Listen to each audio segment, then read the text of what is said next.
অনেকেই আমাদের কাছে চলে আসেন কোমর ব্যথা নিয়ে কিংবা হাঁটুতে ব্যথা নিয়ে। অর্থাৎ কোমর ব্যথা বা হাঁটু ব্যথাকে অনেকে মনে করে থাকেন এটি আসলে রক্তনালীর ব্লক কিনা কিংবা রোগের সমস্যা কিনা।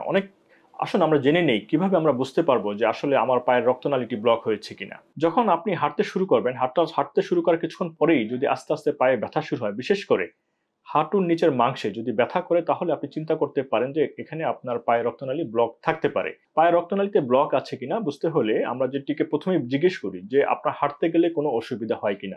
অর্থাৎ হাঁটতে শুরু করার কিছুক্ষণ পরেই যদি পায়ে ব্যথা শুরু হয় এবং বিশ্রাম নেওয়ার পরে সেই ব্যথা কমে যায়, তাহলে আপনি প্রাথমিকভাবে চিন্তা করতে পারেন যে আপনার পায়ের রক্তনালীতে ব্লক আছে।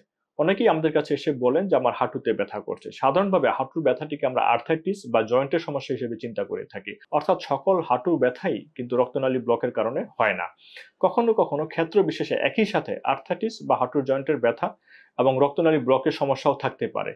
সেই ক্ষেত্রে ব্যথার তীব্রতা বেড়ে যায় এবং রোগী অনেক ক্ষেত্রে কনফিউজড বা বিভ্রান্ত হয়ে যেতে পারেন। রক্তনালীর বিভিন্ন পরীক্ষা-নিরীক্ষা করে এই বিষয়টিকে সুরাহা করা যেতে পারে। এছাড়া কারো পায়ে ক্ষত বা কালো ভাব দেখা যায়, অর্থাৎ পায়ে গ্যাংগ্রিন হতে পারে। অর্থাৎ কারো পায়ে আলসার বা ক্ষতও হতে পারে। এগুলো কিন্তু অনেক সময় এগুলো দেখেও আমরা অনেক সময় বুঝতে পারি যে পায়ের রক্তনালীতে ব্লক আছে। সাধারণভাবে অ্যাডভান্স স্টেজে, অর্থাৎ রক্তনালী ব্লক যদি অ্যাডভান্স স্টেজে থাকে, তখনই আমরা আসলে পায়ের ক্ষত বা পায়ে পচন দেখতে পাই।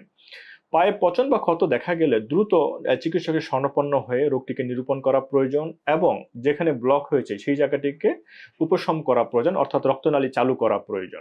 রক্তনালী ব্লক হলে আমরা বিভিন্নভাবে এটিকে বুঝতে পারি। প্রথমত আমরা কিছু লক্ষণের কথা বললাম। হাঁটতে গেলে পায়ে ব্যথা হতে পারে এবং এছাড়া পা কালো হয়ে যেতে পারে, পায়ে ক্ষত বা আলসার হতে পারে। এমনকি যখন আপনি বিশ্রামে আছেন তখনও পায়ে ব্যথা হতে পারে। এটি হচ্ছে বি এক এটি হচ্ছে রক্তনালীর ব্লকের বিভিন্ন পর্যায়। আমাদের কাছে যখন রোগীরা আসে তখন আমরা রোগীদের পায়ের শিরা বা পায়ের ধমনী পালস পরীক্ষা করে থাকি। পালস পরীক্ষা করার পাশাপাশি কখনো আমরা বেশ কিছু পরীক্ষা-নিরীক্ষা দিয়ে থাকি। যেমন তার মধ্যে একটি হচ্ছে পায়ের রক্তনালীর আল্ট্রাসোনোগ্রাম বা ডুপ্লেক্স স্টাডি। এবং ডুপ্লেক্স স্টাডিতে যে পায়ের রক্তনালীর ব্লক দেখা যায়, তখন আমরা সিটি এনজিওগ্রাম বা এমআর এনজিওগ্রাম পরীক্ষা দিয়ে থাকি। এছাড়াও পেরিফেরাল এনজিওগ্রাম পরীক্ষাও করা যায়। অর্থাৎ এনজিওগ্রাম পরীক্ষার মাধ্যমে শরীরের রক্তনালীতে কোথায় ব্লক আছে এটিকে খুব সহজেই নিরূপণ করা যায় এবং সেই অনুযায়ী রোগীর জন্য কোন চিকিৎসা পদ্ধতিটি ভালো হবে সেটিকে বুঝে নেওয়া যায়।